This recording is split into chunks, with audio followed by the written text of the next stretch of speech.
All right, picking up where we left off, I did a bunch of work off camera, just lots of little things, lots of little tedious things. So, for example, redid these connections here, removed the death cap, redid the connections here, redid the connections here.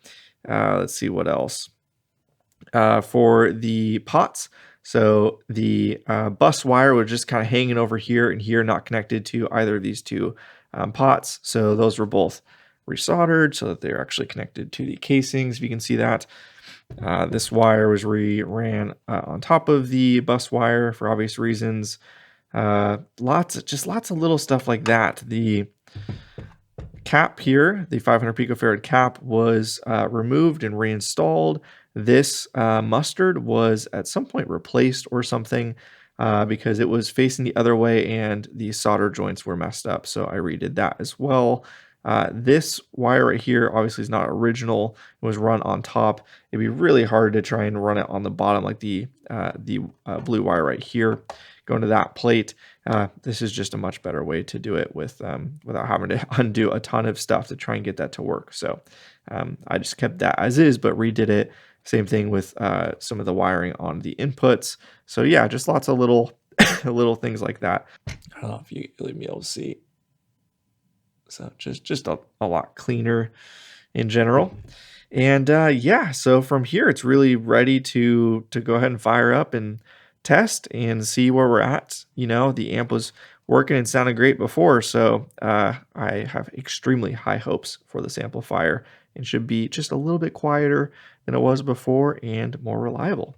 So next steps, just going to go and do some testing, and then hopefully we'll get some good sound samples. The owner provided some modern knobs for it because the originals, we're still keeping them obviously, but they're missing the caps. So this actually looks better than I was expecting, to be honest, with the modern knobs on there. Cool. So more testing to come, but very pleased with the results inside. It's not a full complete rebuild, you know, top to bottom, getting all new pots, whatever else, is not that sort of job here, but regardless, it looks fantastic and was well cared for. So cool. We'll end here and pick it up once we can hear it.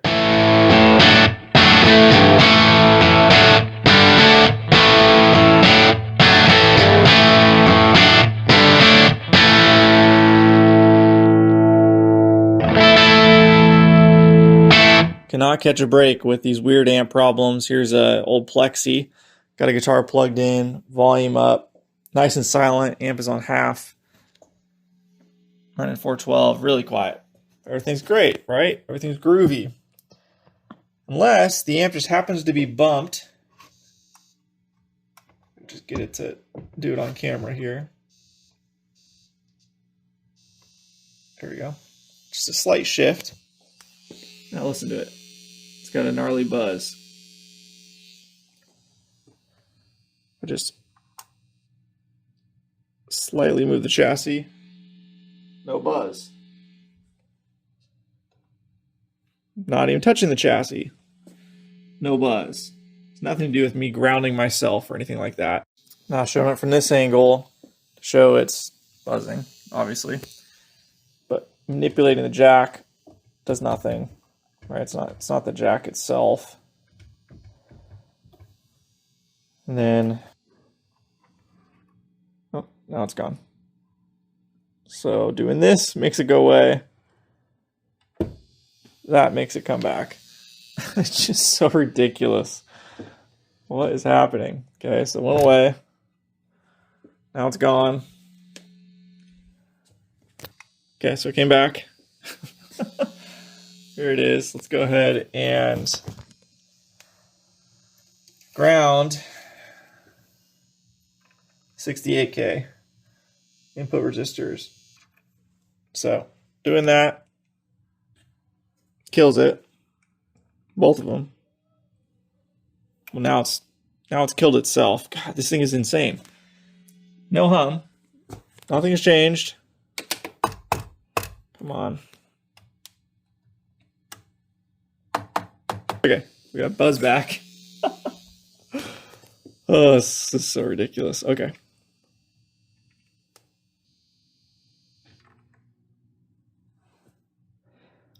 Okay, so now that's killed the buzz. Take it off. buzz is back. So it's between there and the input, but the input jacks are fine. I've removed them, reinstalled them. We've got the isolation washers on there. It's again buzzing right now. And perhaps if I just plop it back down, the buzzing will stop. Let's see. Oh, now the buzzing is gone. So this movement, buzz, no buzz. Buzz, no buzz. I hope the camera picks this up because it's just insane. There we go. No buzz. No buzz. Buzz. All right, popping in here after a lot of work off camera. I'm not sure how I'm going to piece this together for you guys, but long story short, I've been dealing with this really bad buzz in the amplifier, specifically when I have a guitar plugged in into the bright channel. And I checked all the ground. Everything seemed to be okay. I reflowed the solder joints on the bus wire. I checked the continuity with the input jacks. I just could not figure out what was going on. And you unplug the guitar, the buzz went away. You know, so it's just something to do over here. And I will go ahead and throw up a video now where I was playing with it a little bit on my phone, and you can see me basically tapping the chassis and making the buzz come and go. Back with the Plexi just to demonstrate this crazy intermittent buzzing issue. So you can hear it buzzing. And then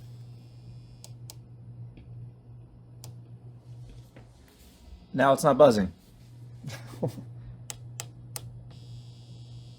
Now it's buzzing. No, it's not.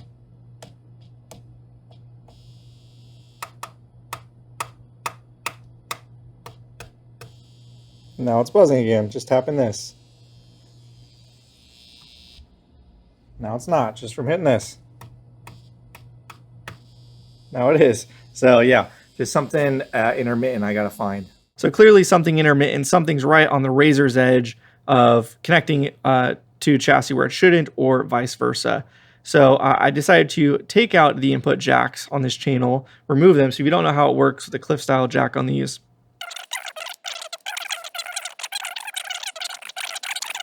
all right, now I'm so stinking confused on this. I just showed it working perfectly fine with this jack disconnected and this one connected. It was giving me no buzzing at all. Now it's giving me buzzing. Only if I lift this up or flex the chassis. So I am very confused now. So I've tried cleaning the jacks. I've tried doing all of that. Now you can see I've literally removed the jacks now from the amplifier. The amp's on right now. And you won't be able to hear on the mic, but it's dimed all the way up and there's no buzzing. So that is a little confusing to me. So it has nothing to do with the jacks themselves when they're separate from the chassis. So it has to do when they are mounted to the chassis itself. There's something I'm missing. Something I'm missing. Now, I do want to do a formal request for grace as you're watching this. If you know the answer immediately and you're going, Tanner, you're an idiot. Well, okay, fair enough. And just a little grace my way. I appreciate it, as I'm a father of a 2-year-old and a 7-month-old as well. So I'm tired, guys. I'm tired. But let's figure this out and get this thing done because we are so close. It's sounding amazing. Just got this buzz to fix.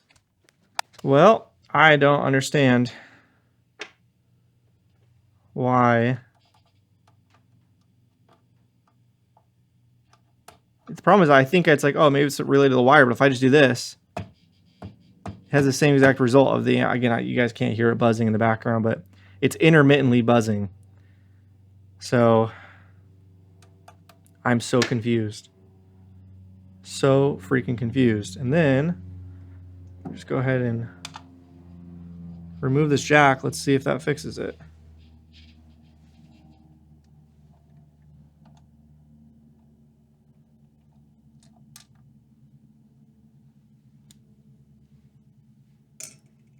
Okay, same state we had before. That jack is not connected.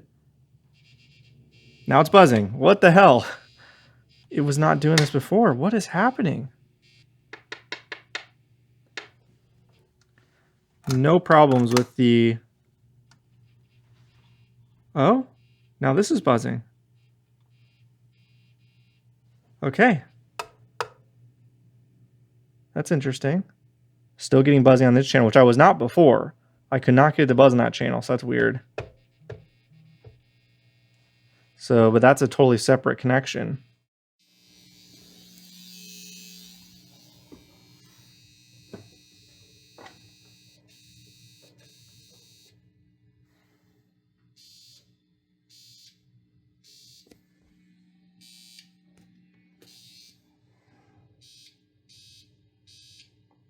Jeez. All right, I have absolutely no clue how I'm going to put this together in the edit. It's been quite a while since I last filmed anything on the camera with this amplifier. Just had this bizarre buzzing issue that was super intermittent, seemed to just come and go as it pleased. Barely moving the amp would set it off. Either you guys just saw some clips from my phone, just kind of documenting it a little bit, and then what I found, or I'll put that up directly after I finish speaking here to show you guys that side of it. I haven't really been using the main camera to document that stuff just because I've been troubleshooting like crazy. And yeah, just such a perplexing issue, but I think we got it. So let's get to those phone clips. You guys haven't seen them already. Otherwise, let's go to the findings with the multimeter. So basically, as you guys saw, the putting the guitar into the input and having the volume up and having the guitar volume up, so it wasn't just going straight to ground in the guitar, but just having the guitar sitting there, it would get this gnarly buzz, this like ground loop type buzz, and just out of nowhere. And then I'd shift the amp slightly, and it would go away. And it seemed like you could just move the amp just an inch, and it would go away. But it was super touch and go. You could tap on the amp, and it would come and go. Just crazy stuff. And I'm going, what in the world is going on? So, looked at the input wiring. I removed the inputs, or the input jacks rather, and just had them floating in the air. I made sure, they've got isolation washers so they're not touching the chassis here to cause ground loops. So I just had them floating in the air. I tried a bunch of stuff, guys, and literally nothing worked. Even potentially weirder, grounding here at the 68Ks made it go away. So it seemed like it was isolated between here and the input jacks, but everything I tested on the input jacks were fine. So what is going on here? And again, super intermittent. It seemed like I'd fixed it. There was no problem. And then all of a sudden you bump the amp a little bit and it would come back. So then I just happened to touch the cord here. And as you guys saw, it was making it go in and out. And I don't really understand what's going on here, but I'll just demonstrate this for you. So I've got the multimeter set so it'll buzz when there's continuity. And basically, I've already removed the end of this. So if you don't know, I'll just show it on camera real quick. Might as well. So these style, see they're screwed in. I've already tightened, the screws were tight. I already retightened them as well though. So that's not the problem. I'll just demonstrate that real quick, I guess. So the main problem child is going to be the ground. So I'll just stick that in there. Can I do this one-handed? Let's see. Hold that on there. And see here. We got continuity. And I could wiggle the cord around, never lose continuity. Sorry, no, it's really annoying. So it's not the cord end. It's not that side of things. So put this back together.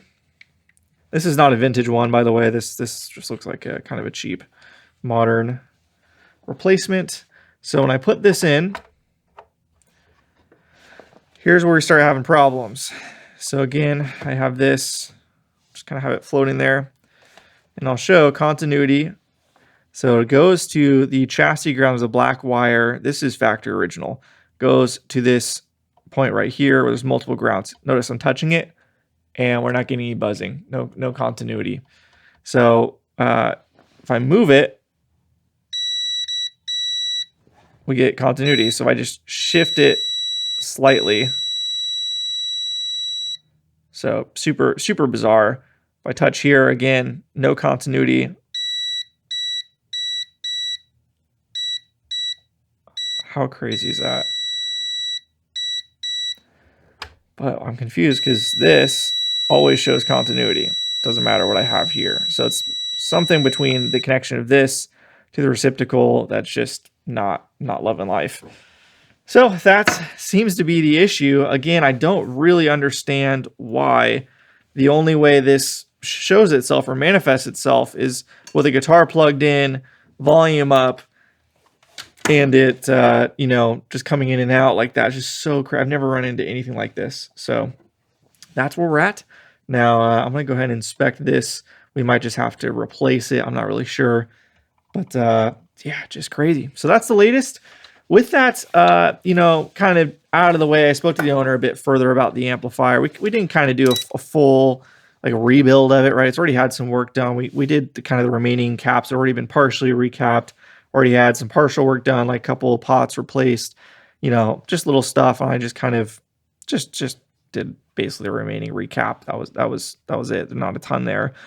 But after talking with him, I think it just makes sense to redo a lot of this stuff. So specifically looking over here at the pots, massive pot, the whole bus wire is all bent over. It's got two tooth washers in there to make it so it doesn't stick out too far on this side and match the rest of them. It's just kind of out of place. The presence pot is a very cheap like pot metal pot that solder will not stick to. It's very tough to get solder to stick to. The screen resistors here are fine, 5-watt 1Ks. The cement style is not my favorite, but they're totally serviceable. So yeah, just kind of lots of little things. You know, maybe we'll be able to clean some of this other stuff up, but yeah, it's not about redoing everything, but just making it a little bit nicer. Because it's such a great amp. It's genuinely one of my favorite amps I've ever played. So that's the latest. We got parts coming in. I'm going to try and fix this. If we can't, we'll just order a new one. Sometimes these old, I know these are famous, these bulgin plugs are famous for being just kind of terrible. So we'll work on that. But finally, I'm so happy finally found the source of this crazy ground issue. So let's tackle it and yeah, man, get this thing rocking. Okay, I need to correct myself real quick. I was looking at other photos of vintage Plexis just out of curiosity to see if there's anything I was missing over here. And I noticed that a few have this pot right here. So this is the treble pot. It's giant, it's got 2 lock washers. I can't tell in other photos if they also have 2 lock washers to get the spacing right. But they did seem to have a giant pot like this. So I have no idea if this is original or not. The other kind of tough thing is this amp doesn't have any of the red varnish they would put on the original solder joints after they were done, so you could know what's been untouched or you know what's factory, what's not for the most part. Vox did that as well, so it kind of depends, I guess. But this one doesn't have any of that, so you can't really tell. And the solder joints do look touched up, but apparently this is possibly a factory pot. So in that case, I think we're going to keep it. I think we'll keep the bus wire as well, and then just replace the present spot because that thing is a piece of junk. So there's my little update. Now we gotta wait for parts to come in. I'm gonna do a little test just to make sure that, I wanna kind of somehow run little jumper leads to go to the receptacle so that the plug is not directly into the receptacle, and make sure that it is actually this and not something else, because it seems weird to me. So I'm gonna do that test real quick. Probably won't film it, but other than that, just gotta wait for parts. All right, just proof of concept. I've got the bulgin plug here, and I'm just using the alligator clips, and it seems stable. Seems fine.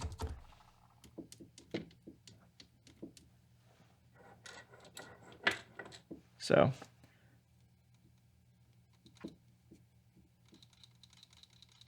yep, so pretty confident it's this.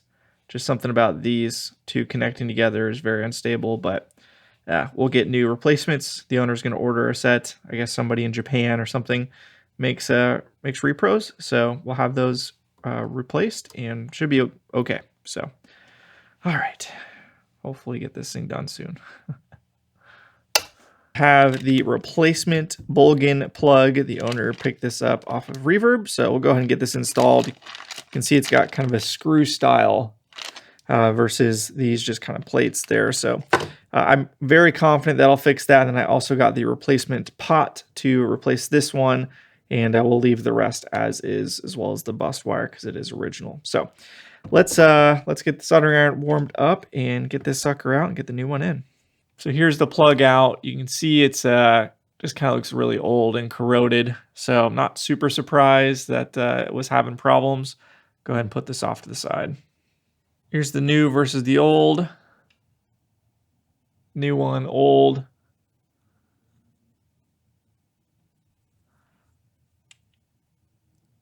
And then you can see the mechanism to hold it in is this screw style, which is interesting.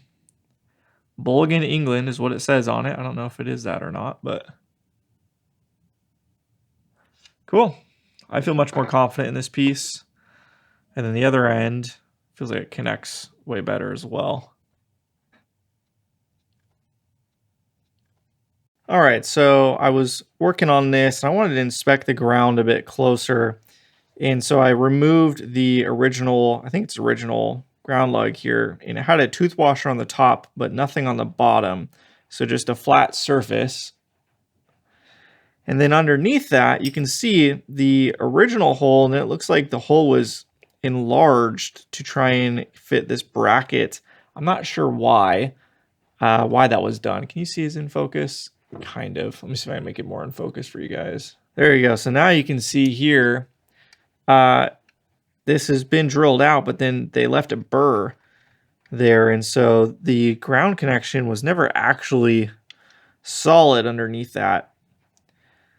So, and this was the ground for, gosh, I think this one grounded here, and then I moved it there so that the 3-prong had its own ground connection point. And yeah, just not great. So I don't even want to use this. I can try and clean it up, but I mean, it's just not solid. So I think we got to find a new ground position. Now there are other bolts we can go to, such as this one right here under the fuse. You guys can't see it. Might go ahead and do that one. It's still not great. Let me see. Because all the other ones are the heavy transformers, and you don't want to have those be something you rely on. So the filter cap brackets are, it's not the worst idea versus the transformers because it's not heavy. But again, if the holes have been drilled out, if you can see this, can you see right there? Yeah, so it looks like there's an original hole and the bracket is all the way over here. So it seems like the brackets were, they look old, but it feels like they've been replaced because the holes are just, you can't see, but the hole on this side as well is also, there's an original hole and then there's a new hole. So I might have to, gosh, what am I going to do here? Because if these are all bad, as far as grounds, I mean, this one, I'm afraid to lift this one off, to be honest. I'm not even sure if I can because it's pressed up against this. So maybe this is the best place for ground. But then my ground lugs, I don't know if they'll fit around that bolt. No, they won't. Well, I'm not sure. I got to think about this. Interesting. All right, so we got the new bulgin receptacle installed. Got this side installed too, the new one. See that? This works much better, much more solid. Install now. Stays in place. So that fixed that problem. We have the earth connection. I have a new connection for over here that's separate from everything else. This chassis, for some reason, had 4 holes in it. You can see those. And so I decided to utilize one of those for the ground connection versus trying to connect it to right here, which is the bracket holding the filter cap. And I think I show that the hole is opened up. So it's just a little precarious. I don't trust any of that for ground.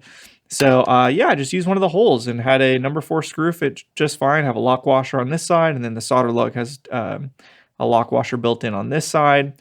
Nice and tight, and solid earth connection separate from everything else. And then I tied the negatives of the 2 filter caps together, running to one single ground over here versus splitting them up and having something over here like it was, I think, originally. What else? What else? I just tidied up a few little things, reflow the solder joint on the NFB connection. Oh, the new presence pot too, if you can see that. Right here, new alpha, 5K. Solder sticks to that just fine, unlike the pot that was in there previously. That works great. I removed all of the pots. I cleaned underneath them and the chassis and everything, make sure the connection is solid for the bus wire. It's not ideal, but that's how Marshall did it. So I decided to keep that as is because it worked just fine. When I lifted all the pots off, I connected them using a jumper wire to chassis ground. So it's just one connection versus all the pots to see if it made any difference, and it did not make any difference. So this is totally solid, totally fine. We already mentioned this pot is original, even though it doesn't look like it, based off of their photos.